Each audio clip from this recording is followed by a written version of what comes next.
اپنی آخرت کی تیاری بھی اسی طرح کرو جیسے دنیا کے امتحان کی تیاری کرتے ہیں۔ آپ نے حضرت علی کا ہاتھ پکڑا اور یوں اپنے سینے سے لگا لیا اور فرمایا اترضی ان یکون منزلک مقابل منزلی، علی تجھے مبارک ہو، جنت میں تیرا گھر میرے گھر کے سامنے ہے۔ تو وہ رونے لگے۔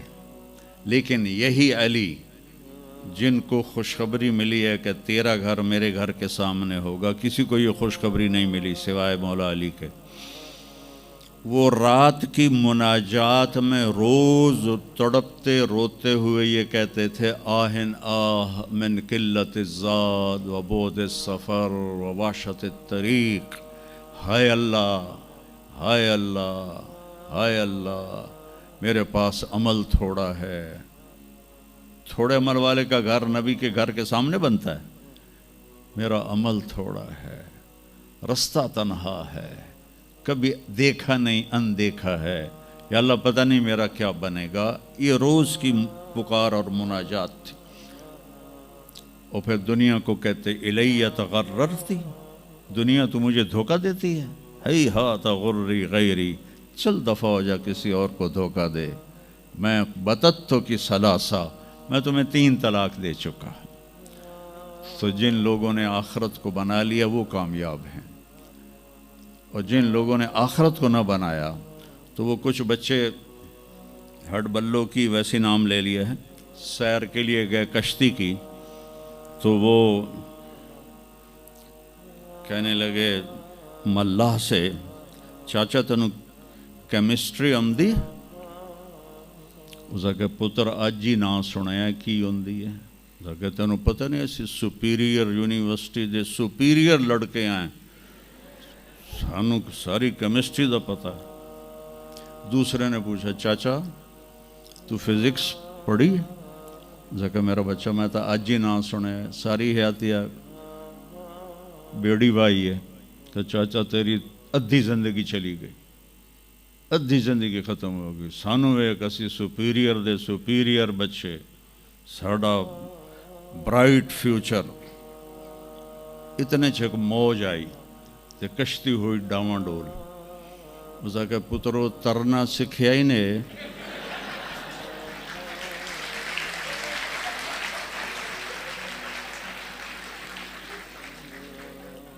وہ آکھن لگے کوئی نہیں سکھیا، سوئمنگ پول کوئی نہیں سپیریئر ہے۔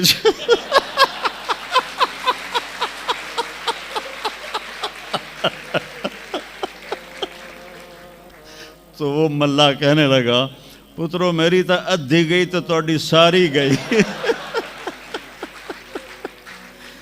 تو میرے بچوں مرتے وقت ایسا نہ ہو کہ تم کہہ رہے ہو ساری برباد ہوگی۔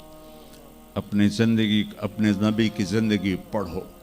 چند تو فرائض ہیں جو میں نے ابھی پہلے گنائے ہیں، اس کے علاوہ سچ انسان کو عزت دیتا ہے، دیانتداری انسان کو عزت دیتی ہے، رزق حلال انسان کو بلند مقام باوقار بناتا ہے، اور اچھے اخلاق فرشتوں سے بھی اوپر اس کو لے جاتے ہیں۔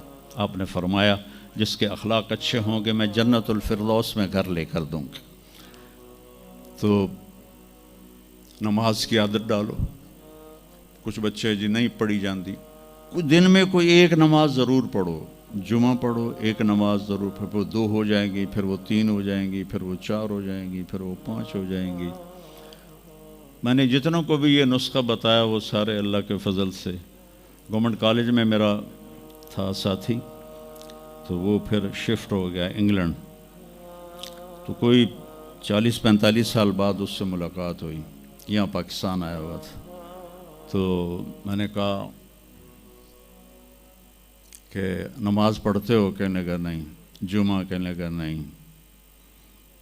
تو میں نے کہا اچھا ایسا کرو، ایک نماز شروع کر دو اور ایک جمعہ شروع کر دو۔ یہ ایک فرد کا واقعہ نہیں، ایسے میں ہزاروں بچوں پر بچیوں پر تجربہ کر چکا ہوں، اور وہ 5 وقت کے نمازی بن گئے۔ تو 2 دن کے بعد فون پہ بات ہوئی تو کہنے لگا یار تو میں نے ایک دسی آئی میں تو پنجے شروع کر دیتی ہیں. وہ ڈرنکنگ بھی کرتا تھا, کالج کے زمانے میں بھی کرتا تھا. کہنے لگا لو جب میں نے نماز شروع کی تو میں نے کہا میری توبہ, میں شراب کو بھی ہاتھ نہیں لگاؤں گا. نماز ایسی چیز اپنی زندگی. اگر کسی کے لیے رخصت ہوتی تو حضرت امام حسین علیہ السلام کے لیے رخصت ہوتی میدان کربلا میں. لیکن کیا جنت کے سردار, جنت کے نوجوانوں کے سردار, اور جنگ سے پہلے اونگ آ گئی اور آنکھ کھلی تو مسکرانے لگے. تو بہن زینب علیہ السلام نے پوچھا یہ کوئی ہنسن دا ٹائم ہے, اتنی تو مصیبت آئی کھڑی. کہ بہن اللہ کے نبی خواب میں آئے ہیں, فرما رہے ہیں بیٹا میں لینے کے لیے آ چکا ہوں. تو اب یہ نماز نہ پڑھتے تو ٹھیک تھا, اتنا تو قتل و غارت چل رہا تھا. لیکن جو ہی ایسے سورج ڈھلا تو آپ نے زہیر تھے آپ کے رائٹ سائڈ پر جھنڈا اٹھانے والے, اور لیفٹ پر تھے حبیب, اور درمیان میں تھے عباس اپنے بھائی. تو آپ نے زہیر کو بلایا, کہا یہ شمر سے کہو تھوڑی دیر رک جاؤ میں نماز پڑھ لوں. تو زہیر نے شمر سے کہا, تو شمر نے کہا ہم جنگ نہیں روکیں گے, ہم سر اڑائیں گے. تو انہوں نے واپس آ کر کہا جی وہ انہوں نے جنگ روکنے سے انکار کر دیا ہے. اللہ کی قسم اب ان کے لیے کھلی اجازت تھی کہ یہ چھوڑ دیں اور سر کٹا دیں. لیکن آپ نے فرمایا سر کٹ سکتا ہے, نماز نہیں چھوڑ سکتی. آپ نے کہا آدھے لڑو آدھے نماز پڑھو. تو آدھوں کو جنگ پہ لگایا, آدھوں نے نماز پڑھی. پھر ان آدھوں کو جنگ پہ لگایا اور جو جنگ پر تھے ان کو نماز پڑھوائی. سب کو ظہر کی نماز پڑھوائی, اور عصر سے پہلے سب کے سر کٹ کے نیزوں پہ چڑھ چکے تھے. وہاں 1445 سال میں ایک واقعہ ہے جہاں نماز کی رخصت نظر آتی ہے. لیکن میرے نبی کے نواسے نے ایک مثال قائم کی, پوری امت کو ایک پیغام دیا کہ زیر خنجر بھی یہ پیغام سنایا ہم نے, نماز نہ چھوڑو. کبھی قضا ہو جائے تو رات کو سونے سے پہلے قضا دے کے سویا کرو.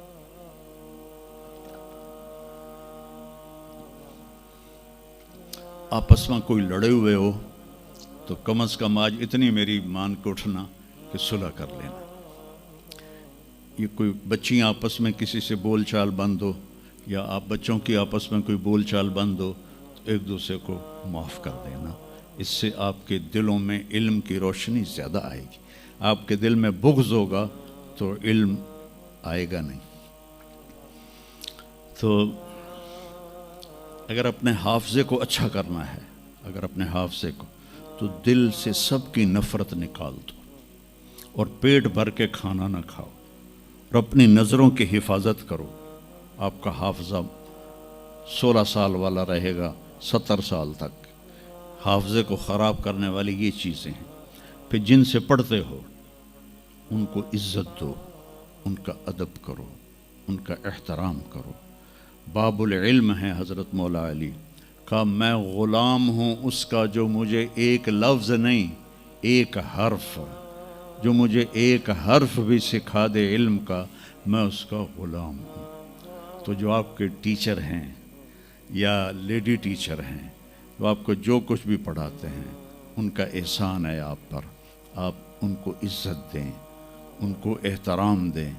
ان میں سے کوئی دعا دے دے گا آپ کا کام بن جائے گا. تو میں اسکول میں تو دعائیں لے نہ سکا استادوں کی, لیکن جب میں مدرسے میں داخل ہوا تو میں نے اپنے سارے استادوں کی دعا لی ہوئی ہے, ان کی عزت اور ان کے احترام سے. تو چونکہ آج کل بہت زیادہ آزاد ماحول ہو گیا ہے, تو وہ اپنے ٹیچر کو ایزی لیتے ہیں کہ کوئی ان کی بے عزتی کر دے, کوئی ان کے آگے بگڑ جائے تو اس کو برا نہیں سمجھا جاتا. لیکن بیٹا کتاب ایک ذریعہ ہے, علم آسمان سے آتا ہے, اور اس کے میں ذریعہ استاد ہوتا ہے. اور استادوں کو بھی کہتا ہوں کہ اپنے منصب کا خیال رکھو, اور اپنے پڑھانے کو اپنا فریضہ سمجھ کے ادا کرو. سر سے اتارنے والا کام نہ کرو, اور بھاگا دوڑی والا کام نہ کرو, بلکہ اپنی نسل کو تیار کرو.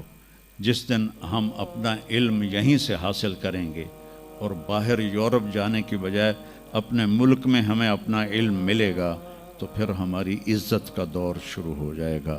جب تک ہم علم میں غیروں کے محتاج ہیں تو ہم انہی کے محتاج رہیں گے۔ تو یہ چند ایک باتیں آپ کی خدمت میں ہیں، اور جب آپ کو چھٹیاں ہوں تو تبلیغ میں کچھ وقت ضرور لگائیں، اس سے آپ کو فائدہ ہوگا۔